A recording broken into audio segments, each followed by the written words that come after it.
రేపటి రోజున సైరన్ మోగబోతోంది. దేశవ్యాప్తంగా అన్ని చోట్ల కూడా ఈ మాక్ డ్రిల్స్ నిర్వహించబోతున్నారు. ఒకే నిజంగా కనుక యుద్ధం వస్తే ఏం చేయాలి, ఎలా చేయాలి, ఎలా రక్షించుకోవాలి, స్వీయ నియంత్రణ ఎలా చేసుకోవాలి, తమకు తాముగా ఎలా స్వీయ నియంత్రణలో ఉండాలి, స్వీయ రక్షణలో ఉండాలి, దానిపైన పెద్ద ఎత్తున మాక్ డ్రిల్స్ నిర్వహించబోతున్నారు. రేపు దేశవ్యాప్తంగా సివిల్ మాక్ డ్రిల్స్ అటు కేంద్ర బలగాల నుంచి, రాష్ట్ర అధికారుల నుంచి, రాష్ట్ర పోలీస్ అధికారుల నుంచి, జిల్లా స్థాయిలో యంత్రాంగం నుంచి మాక్ డ్రిల్స్ నిర్వహించబోతున్నారు. ప్రస్తుతం హై అలర్ట్ విధించింది కేంద్ర హోంశాఖ. దాడులు జరిగే అవకాశం ఉన్న ప్రాంతాలను కూడా గుర్తించింది. 3 కేటగిరీలుగా హై రిస్క్ ఉన్న ప్రాంతాలు విభజించింది. కేటగిరీ 1లో ఢిల్లీ, మహారాష్ట్ర, తారాపూర్ అణు కేంద్రాలుగా ఇది టార్గెట్ 1గా ఉండబోతున్నాయట. సో ఇవన్నీ కేటగిరీ 1లో ఉన్నాయి. So Delhi including Delhi and Delhi cantonment, so ఇవన్నీ కూడా మొదటి కేటగిరీలో ఉన్నాయి. ఇక రెండో కేటగిరీలోకి హైదరాబాద్, వైజాగ్, ఇవి రెండు కూడా రెండో కేటగిరీలో ఉన్నాయి. హైదరాబాద్, వైజాగ్ రెండో కేటగిరీలో ఉన్నాయి. ఇక్కడ కూడా దాడులు జరిగే అవకాశం ఉందని చెప్పి అటు కేంద్ర హోంశాఖ అంచనా వేస్తోంది.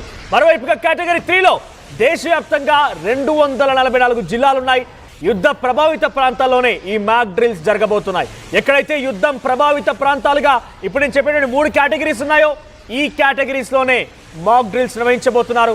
దేశవ్యాప్తంగా సుమారుగా 800 జిల్లాలు ఉంటే దాంట్లో 244 జిల్లాలని యుద్ధ ఎఫెక్టివ్గా అంటే యుద్ధ ప్రభావిత ప్రాంతాలుగా గుర్తించారు. సో అక్కడ ఆయా ప్రాంతాల్లో ప్రస్తుతం రేపు ఇదే సమయానికి సైరన్ మోగబోతోంది, ఎయిర్ సైరన్ మోగబోతున్నాయి.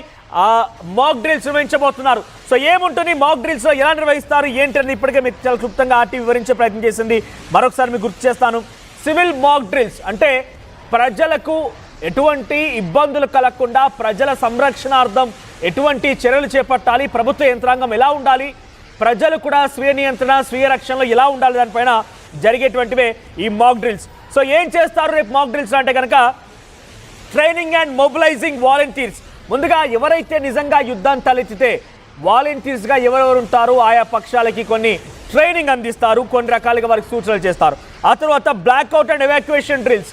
సో బ్లాక్అవుట్ అంటే ఇక్కడ ఉదాహరణకి కరెంట్ ఉందనుకోండి, కరెంట్ సప్లై పూర్తిగా నిలువరిస్తారు. కరెంట్ సప్లై నిలువరించిన తర్వాత, కరెంట్ సప్లై బంద్ చేసిన తర్వాత ప్రజలు ఎలా ఎదుర్కొంటారు, ఎటువంటి సమాచారం తెలుసుకుంటారు, ఎటువంటి విధంగా ఉంటారనేది. ఎవాక్యుయేషన్ డ్రిల్స్ అంటే నిజంగానే ఒకవైపు నుంచి నిజంగా మిసైల్ వస్తుంది అనుకోండి పాకిస్తాన్ వైపు నుంచి, ఉదాహరణకు చెప్తున్నా, మాత్రం ఇక్కడ ఎవరిని భయభ్రాంతులకు గురి చేసే మా ఉద్దేశం కాదు, మీకు అవగాహన కల్పించడం కోసం ఏం జరుగుతుందని చెప్పడంలో మాత్రం మా ఉద్దేశంగా ఉంటుంది. సో ఎక్కడ జరుగుతుంది, ఎలా జరుగుతుంది దానిపైన మీరు గమనిస్తే కనుక ఒకవేళ అటు పాకిస్తాన్ వైపు నుంచి యుద్ధం జరుగుతున్న క్రమంలో ఒక మిసైల్ లాంటిది కనుక ప్రయోగిస్తే అది ఎక్కడ పడుతుందని ముందుగానే భారత్ పసిగట్టే అవకాశం ఉంది. భారత్ దాని యాంటీ బాలిస్టిక్ మిసైల్ ద్వారా దాన్ని పూర్తిగా గాల్లోనే పేల్చేయచ్చు, అంటే పాకిస్తాన్లోనే పేల్చేయచ్చు. ఒకవేళ నిజంగానే కనుక తప్పిపోయి ఎక్కడైనా ప్రాంతంలో పడింది అనుకోండి, ఎవాక్యుయేషన్ అంటే వెంటనే అక్కడి ప్రాంతాన్ని ఇలా ఎవాక్యుయేట్ చేయాలి, తరలించాలి, అక్కడ ప్రజల్ని ఏ రకంగా సేఫ్ జోన్ తరలించాలని కూడా రేపు చేయబోతున్నారు. మొత్తం దీంట్లో NCC, home guards, NSS, NYKS, police and local authorities వాళ్ళు పాల్గొంటారు. ఇక రన్నింగ్ పబ్లిక్ అవేర్నెస్ క్యాంపెయిన్స్ కూడా దీంట్లో ఉండబోతున్నాయి.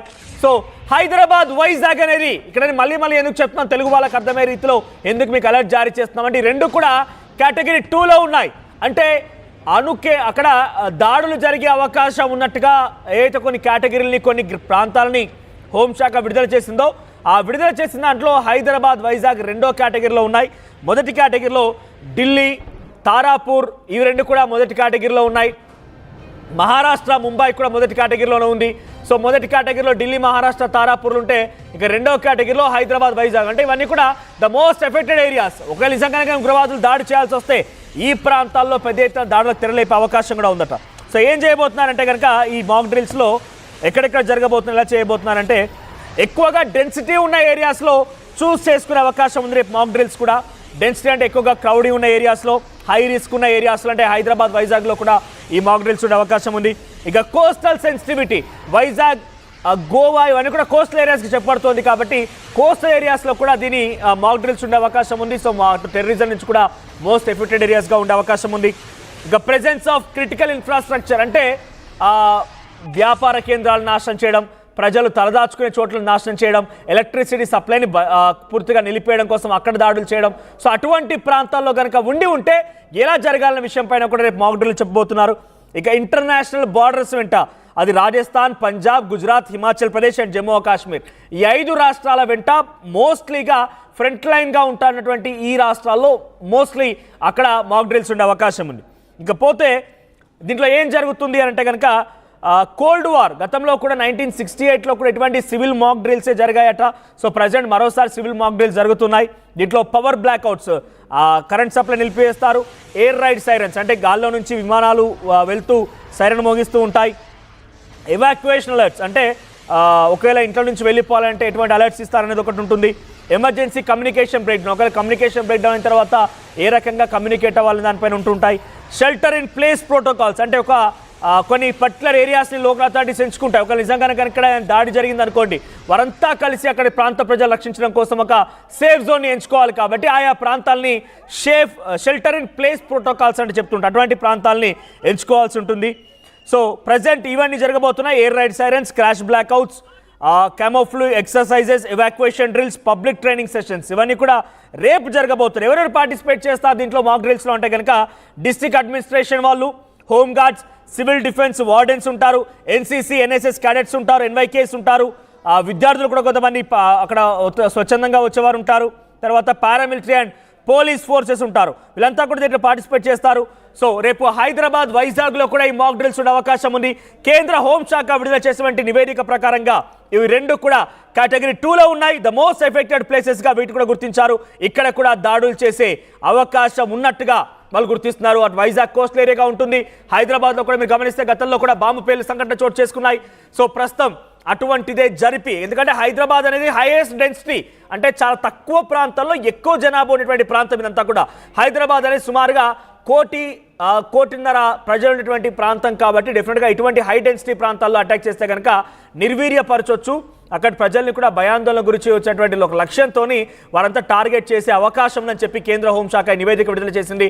దీంట్లో హైదరాబాద్, వైజాగ్ రెండో ప్లేస్ ఉన్నాయి. మొదటి ప్లేస్లో ఢిల్లీ, మహారాష్ట్ర, తారాపూర్ అణు కేంద్రాలు ఉన్నాయి. ఇక మూడో ప్లేస్లో 284 జిల్లాలు ఉన్నాయి. మొత్తం భారతదేశ వ్యాప్తంగా 800 జిల్లాలు ఉంటే దాంట్లో సుమారుగా 244 జిల్లాలను ప్రజెంట్ చూస్ చేసుకున్నారు. ఈ జిల్లాల్లో రేపు పెద్ద ఎత్తున మాక్ డ్రిల్ జరిగే అవకాశం ఉంది. ఈ జిల్లాలు ద మోస్ట్ ఎఫెక్టెడ్ జిల్లాలుగా ఉన్నాయి కాబట్టి అక్కడ వాటిని డ్రిల్స్ చేయబోతున్నారు. సో ప్రజల్ని సురక్షితంగా కాపాడడమే ఇక్కడ ఆర్మీ లక్ష్యం. ప్రజల్ని సురక్షితంగా కాపాడడం కోసం, ప్రజల్ని సంరక్షించడం కోసం నిజంగానే కనుక యుద్ధం వస్తోంది కాబట్టి ప్రజల్ని ఎలా కాపాడుకోవాలి, ప్రజలకు ఎటువంటి అలర్ట్ జారీ చేయాలి. ఉదాహరణ మనం ఒకసారి తీసుకుందాం. నిజంగానే కనుక మన ప్రాంతాల్లో కనుక ఈ దాడులు చేయాల్సి వస్తే కనుక ఆ సిచ్యువేషన్లో ప్రజలు ఎలా సంరక్షించుకోవాలి?